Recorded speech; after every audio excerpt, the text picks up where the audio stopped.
अक्सर जब किसी मेडिकल डायग्नोसिस की बात होती है ना, तो वहां एक तरह की सटीकता की उम्मीद रहती है।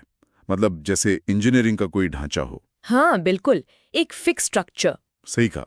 मान लीजिए किसी की बांह टूट गई है, तो एक्सरे मशीन में वो टूटी हुई सफेद हड्डी साफ साफ दिख जाती है, और डॉक्टर बस उस फ्रैक्चर की ओर इशारा करते हुए कहता है कि समस्या यहाँ है, टूटा है या नहीं टूटा है, बात एकदम साफ होती है। और ये सटीकता इंसान को एक बहुत बड़ी मनोवैज्ञानिक तसल्ली देती है। मानव मस्तिष्क को चीजें दिखाई देना, उनका स्पष्ट रूप से मापा जाना और उन्हें अलग-अलग खानों में वर्गीकरण करना बहुत पसंद है। क्योंकि जो मापा जा सके उसे कंट्रोल किया जा सकता है। एकदम सही। जो चीज मापी जा सके उसे नियंत्रित किया जा सकता है। लेकिन जब चेतना यानी कॉन्शियसनेस की दुनिया में कदम रखा जाता है, तो अचानक वो एक्सरे मशीन काम करना बंद कर देती है। हम एक ऐसे परिदृश्य को देख रहे हैं जो बहुत ही धुंधला है, रहस्यमय है। और किसी भी भौतिक उपकरण की पकड़ से एकदम बाहर है। बिल्कुल बाहर है। और यही आज की इस विस्तृत चर्चा का मिशन है। हमारा उद्देश्य ये समझना है कि जिस मैं का इस्तेमाल दिन भर होता है, जैसे मुझे भूख लगी है, या मुझे दर्द हो रहा है, या फिर ये सफलता मेरी है, वो वास्तव में है क्या? एक बहुत ही गहरा सवाल है ये। है ना? क्या ये केवल एक जैविक शरीर और रासायनिक प्रतिक्रियाओं से चलने वाला मन है, या इस सब के पीछे कोई असीमित बुद्धिमत्ता काम कर रही है? इस पहेली को सुलझाने के लिए हमारे पास कुछ बेहद गहरे स्रोत हैं। वेद, उपनिषद, भगवद गीता और 20वीं सदी के महान संत श्री रमण महर्षि के व्यवहारिक उपदेश, जो कि बहुत ही प्रभावशाली हैं। बहुत ज्यादा। तो ठीक है, इसे थोड़ा खोलकर समझते हैं। आधुनिक विज्ञान और मनोविज्ञान के इस दौर में हजारों साल पुराने इस मैं के विश्लेषण की इतनी विशाल प्रासंगिकता क्यों है? मतलब आज के समय में इसकी क्या जरूरत है? इसकी प्रासंगिकता इसलिए है क्योंकि ये हमारे अस्तित्व के मूल ढांचे पर सवाल उठाता है। आज के सूचना युग में देखिए ना, हर सेकंड नई जानकारी दिमाग पर प्रहार कर रही है। हाँ, सोशल मीडिया, न्यूज, नोटिफिकेशंस। बिल्कुल। और हर इंसान अपनी एक अलग पहचान बनाने और उसे बचाने के भारी तनाव से गुजर रहा है। ऐसे में ये ज्ञान एक गहरे लंगर की तरह काम करता है। ये उस अंतहीन मानसिक शोर को रोकता है। मतलब एक स्टेबिलिटी देता है। हाँ, क्योंकि अगर यही नहीं पता कि इस पूरी दुनिया का अनुभव करने वाला वो मैं असल में कौन है, तो जीवन के सारे अनुभव, सारी सफलताएं और सारी पीड़ाएं एक तरह से बेमानी हो जाती हैं। बिना अनुभवकर्ता को जाने केवल अनुभवों को जमा करते जाना एक अंतहीन दौड़ है। बाप रे, ये एक बहुत ही सशक्त दृष्टिकोण है। तो इस दौड़ के उद्गम स्थल पर चलते हैं। वेदों और उपनिषदों ने इस मैं या चेतना की नींव कैसे रखी है? क्या इसे केवल दिमाग के भीतर न्यूरॉन्स की चमक माना गया है? प्राचीन ग्रंथों का दृष्टिकोण आधुनिक भौतिकवाद से बिल्कुल उलट है।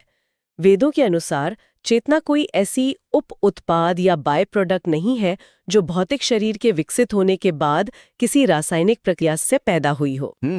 तो फिर ये क्या है? इसके विपरीत चेतना ही वह सर्वोच्च और स्वतंत्र बुद्धिमत्ता है जिसने इस पूरे ब्रह्मांड की रचना की है। इसे ओम तत्सत कहकर संबोधित किया गया है, यानी वह जो शाश्वत सत्य है, जो समय और स्थान से परे है।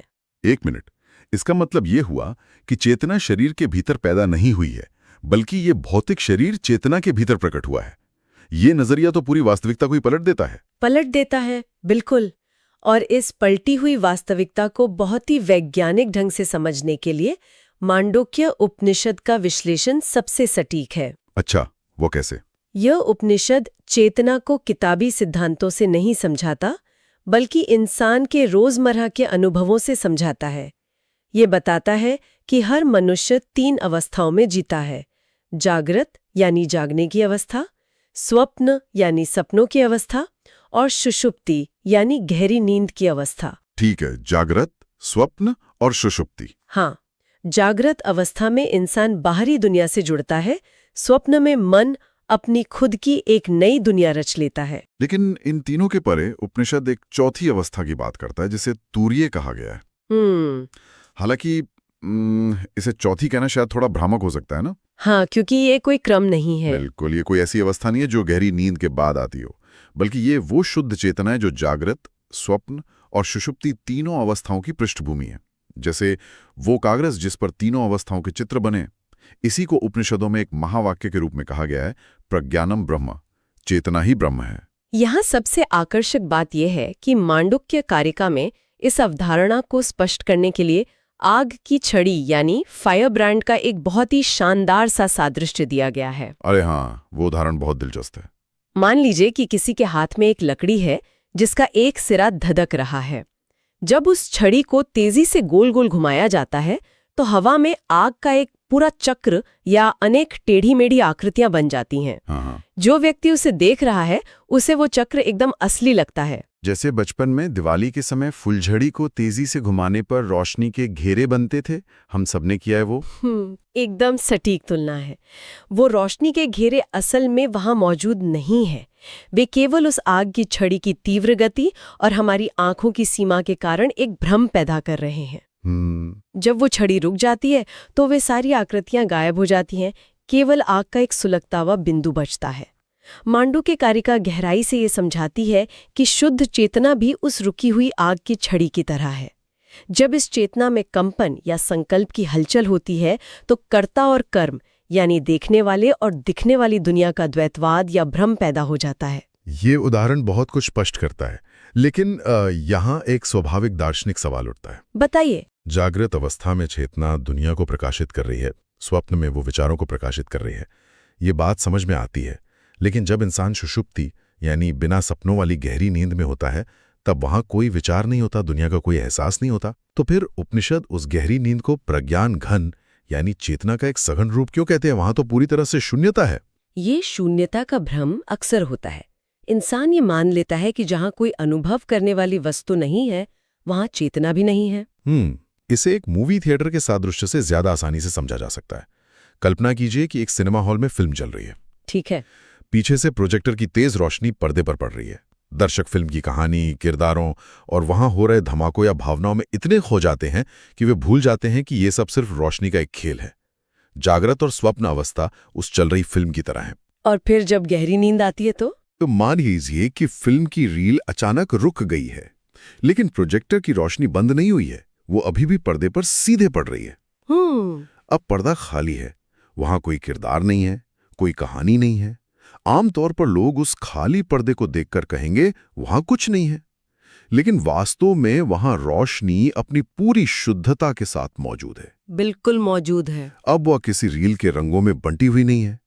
ठीक वैसे ही गहरी नींद में विचारों की फिल्म रुक जाती है, लेकिन चेतना का प्रकाश निर्बाध रूप से बना रहता है। इसीलिए गहरी नींद शून्यता नहीं है, बल्कि वो प्रज्ञान घन है, चेतना का सघन रूप। इस थिएटर के सादृश्य ने एक बहुत ही जटिल वैचारिक गुत्थी को सुलझा दिया है। अगर शून्यता का अनुभव हो रहा है तो इसका सीधा अर्थ है कि वहां उस शून्यता का गवाह बनने वाला कोई मौजूद है, और वो गवाह वो शुद्ध प्रकाश ही प्रज्ञानम ब्रह्म है। लेकिन यहाँ से चर्चा को एक नया मोड़ देना जरूरी हो जाता है। उपनिषदों ने ये बता दिया कि इंसान एक शुद्ध प्रकाश है, एक असीमित चेतना है। हाँ। लेकिन वास्तविकता ये है कि इंसान रोजमर्रा की जिंदगी में दर्द महसूस करता है, उसे गुस्सा आता है, वो अपने कर्तव्यों के बोझ तले दबता है। अगर इंसान शुद्ध चेतना है तो ये सांसारिक संघर्ष कहाँ से आ रहा है? ये ब्रह्मांडीय सत्य एक भौतिक शरीर के भीतर कैसे काम करता है? भगवद गीता इस अंतर को कैसे पाटती है? भगवद गीता का सबसे बड़ा योगदान यही है कि वो उपनिषदों के इस अमूर्त ज्ञान को मानव मनोविज्ञान और जीवन के कुरुक्षेत्र में उतारती है। कुरुक्षेत्र मतलब सिर्फ एक युद्ध का मैदान नहीं। बिल्कुल नहीं। गीता के अध्याय 2 जिसे सांख्य योग कहते हैं और अध्याय 13 को अगर गहराई से विश्लेषित किया जाए तो स्पष्ट होता है कि कुरुक्षेत्र का वह ऐतिहासिक युद्ध का मैदान वास्तव में मानव मन के भीतर चल रहे निरंतर संघर्षों का एक रूपक है। गीता मनुष्य के अस्तित्व को 2 स्पष्ट हिस्सों में बांटती है, शरीर जो कि नश्वर है और जीवात्मा जो शाश्वत है। यह जीवात्मा उस असीमित चेतना का ही एक अंश है। अध्याय 13 में जो क्षेत्र यानी फील्ड और क्षेत्रज्ञ यानी नॉर ऑफ द फील्ड की अवधारणा है, वो इसी बात का विस्तार है। हाँ बिल्कुल। क्षेत्र वो सब कुछ है जिसे देखा या अनुभव किया जा सकता है, जैसे ये भौतिक शरीर, मन, इंद्रियां, विचार और यहाँ तक कि भावनाएं भी। ये सब उस खेत या क्षेत्र की तरह हैं जहां बीज बोए जाते हैं और फसल कटती है। सही कहा। और क्षेत्रज्ञ वो चेतना है जो इस पूरे खेत को जानती है, जो इसका साक्षी है। अगर इसे आधुनिक संदर्भ में देखा जाए तो मनोविज्ञान में कॉग्निटिव बिहेवियरल थेरेपी या माइंडफुलनेस में भी कुछ ऐसा ही सिखाया जाता है। इंसान को सिखाया जाता है कि तुम अपनी एंग्जाइटी नहीं हो, तुम केवल उस एंग्जाइटी को देखने वाले हो। अगर हम इसे बड़े परिदृश्य से जोड़ें तो गीता का क्षेत्रज्ञ यही तो कर रहा है। एक ज्ञान योगी के लिए ये सारा संसार माया है। माया? मतलब कोई जादू टोना? नहीं नहीं, यहाँ माया का अर्थ कोई जादू टोना या छलावा नहीं है, बल्कि माया का अर्थ है परिवर्तनशील को स्थायी मान लेने का भ्रम, जो ये जान लेता है कि सारी इंद्रियां केवल प्रकृति के नियमों के तहत अपने अपने विषयों में रम रही हैं। जैसे आंखें सिर्फ रूप देख रही हैं, कान सिर्फ धुनी सुन रहे हैं, और वो शुद्ध चेतना के रूप में भीतर बैठा कहता है मैं कुछ नहीं करता।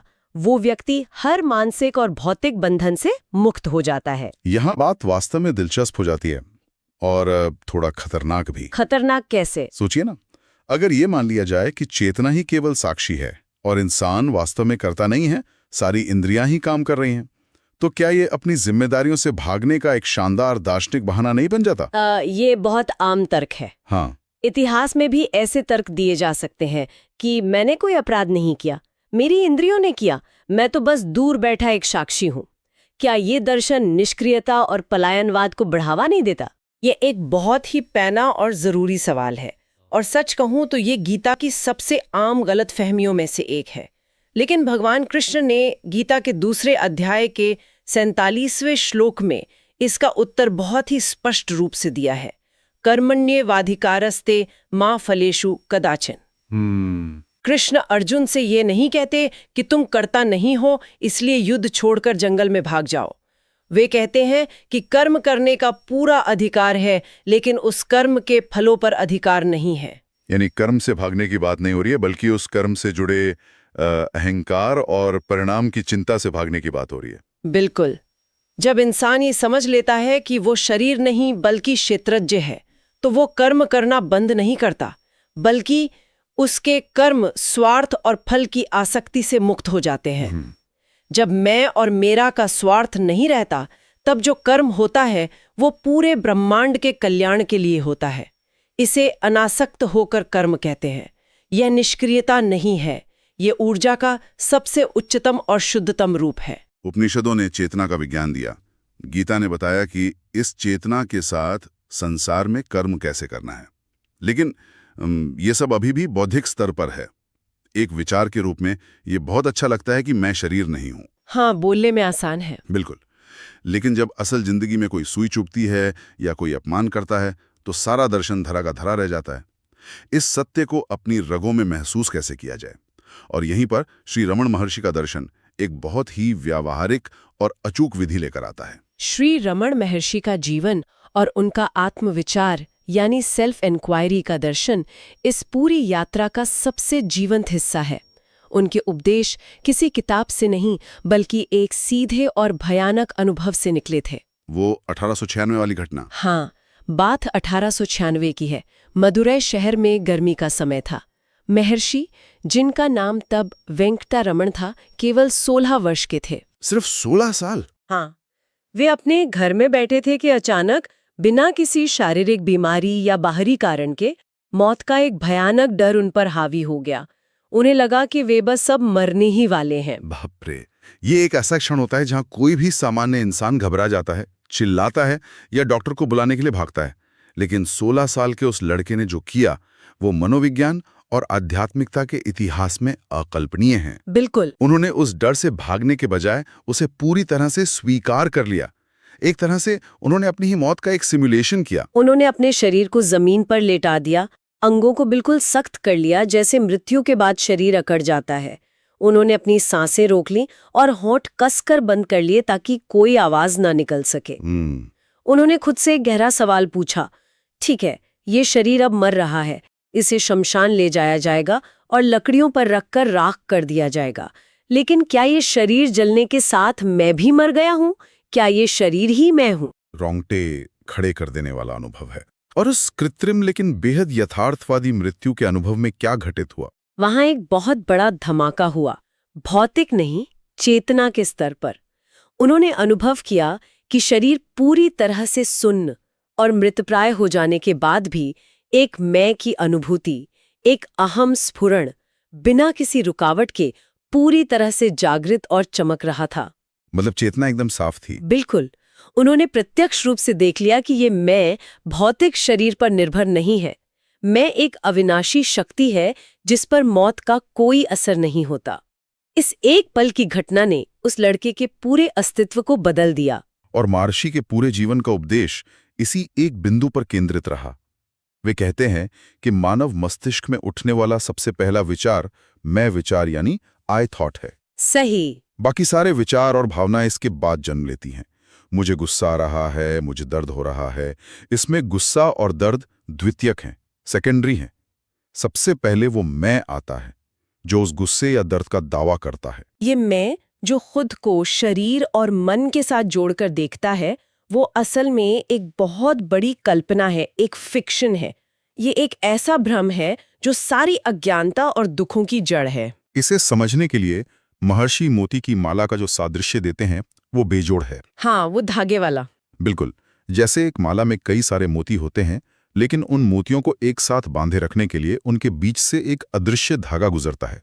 अगर वो धागा खींच लिया जाए तो सारे मोती छितरकर गिर जाएंगे। मनुष्य के सारे विचार, उसकी भावनाएं, उसकी स्मृतियां और उसकी दुनिया की धारणाएं उन मोतियों की तरह हैं। और ये मैं विचार वो धागा है जो हर विचार को पिरोए रखता है। मैंने ये देखा, मैंने ये महसूस किया।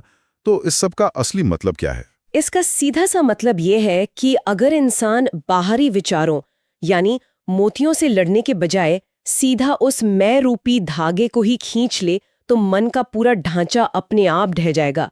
और इस धागे को खोजने की प्रक्रिया को ही महर्षि आत्मविचार या मैं कौन हूं कहते हैं। लेकिन ये समझना बहुत जरूरी है कि ये कोई ऐसा सवाल नहीं है जिसका जवाब शब्दों या बुद्धि से देना है। बिल्कुल नहीं। अगर कोई खुद से पूछे मैं कौन हूं और जवाब दे मैं एक सॉफ्टवेयर इंजीनियर हूं या मैं फलां व्यक्ति का बेटा हूं, तो ये पूरी तरह से गलत दिशा है। हाँ, ये कोई बौद्धिक विश्लेषण नहीं है। ये पारंपरिक ध्यान की तरह भी नहीं है।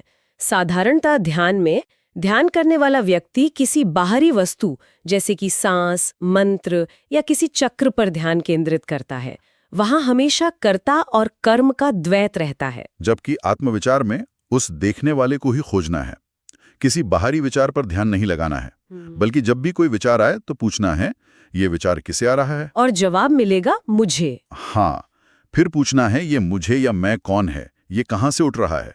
ये एक तरह से कैमरे को पलटकर खुद कैमरे के लेंस को ही देखने की कोशिश है। और जब पूरी एकाग्रता के साथ इस मैं विचार के स्रोत को खोजा जाता है, उसे किसी अन्य विचार के साथ जुड़ने का मौका नहीं दिया जाता, तो वह अहंकार कमजोर पड़ने लगता है और अंततः वह पूरी तरह से गायब हो जाता है।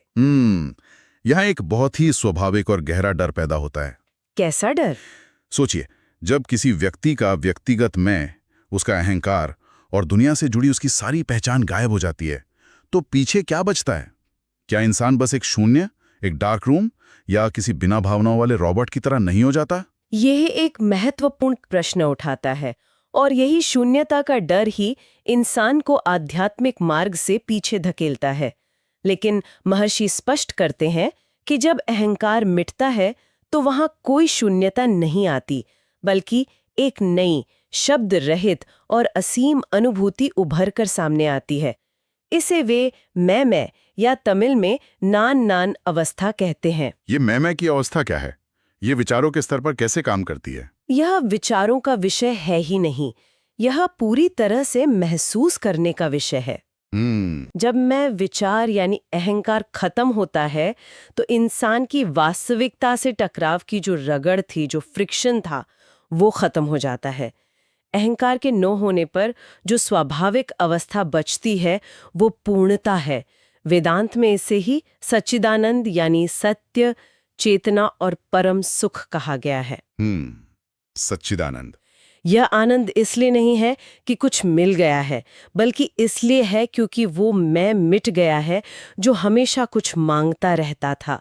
यह वही प्रज्ञानम ब्रह्म है जिसकी बात उपनिषद कर रहे थे। महर्षि ये भी बताते हैं कि इस शुद्ध मैं अवस्था का स्रोत मानव शरीर का दाया हिस्सा है, जिसे वे आध्यात्मिक हृदय कहते हैं। ये मांस का धड़कने वाला दिल नहीं, बल्कि चेतना का केंद्र है। और सबसे बड़ी बात ये है कि इस मैं अवस्था में पहुंचने का मतलब ये नहीं है कि इंसान दुनिया छोड़कर किसी गुफा में बैठ जाता है। हाँ, वो ज़ॉम्बी नहीं बन जाता। बिल्कुल। एक ज्ञानी व्यक्ति इसी दुनिया में रहता है, साधारण इंसान की तरह सारे काम करता है, लेकिन वो भीतर से पूरी तरह मुक्त होता है। उसके लिए कोई दूसरा या अज्ञानी नहीं होता। उसके लिए हर जगह, हर व्यक्ति में केवल शुद्ध चेतना ही प्रतिबिंबित हो रही होती है। वो दुनिया में रहते हुए भी दुनिया के मायाजाल से परे हो जाता है। कमाल है। ये पूरी चर्चा एक बहुत ही अद्भुत यात्रा रही है। वेदों की उस सर्वोच्च चेतना से शुरुआत हुई जिसने ब्रह्मांड रचा, फिर मांडुक्य उपनिषद की तुरीय अवस्था को समझा, जो जागृत और स्वप्न से परे एक शुद्ध प्रकाश है। वहां से भगवद गीता के कुरुक्षेत्र में प्रवेश किया, जहां ये सीखा कि बिना अहंकार के शुद्ध साक्षी भाव से कैसे कर्म किया जाता है। और अंततः श्री रमण महर्षि की आत्मविचार की विधि ने यह सिखाया कि उस अहंकार रूपी धागे को खींचकर अपनी असली मैं अवस्था को कैसे महसूस किया जा सकता है। ये बहुत ही प्रैक्टिकल अप्रोच है। बहुत ज्यादा। ये सब केवल प्राचीन ग्रंथों की सैद्धांतिक बातें नहीं है। आज की तनाव, एंजाइटी और निरंतर भागदौड़ वाली दुनिया में मानसिक शोर को खत्म करने के लिए मैं कौन हूं पूछने से बड़ा कोई अस्त्र नहीं है। ये उस सहज जागरूकता तक ले जाता है जहां शांति पाने के लिए कोई प्रयास नहीं करना पड़ता। बिल्कुल सही। लेकिन इस पूरी यात्रा को समेटते हुए एक ऐसा विचार सामने आता है जो इन सभी स्रोतों की गहराई से ही उपजाए, पर शायद उस पर इस नजरिए से ध्यान नहीं दिया जाता। यह स्पष्ट हो चुका है कि इंसान का मूल स्वरूप एक असीमित ब्रह्मांडीय चेतना है। इंसान वो खाली पर्दा है जिस पर इस पूरी सृष्टि की फिल्म चल रही है।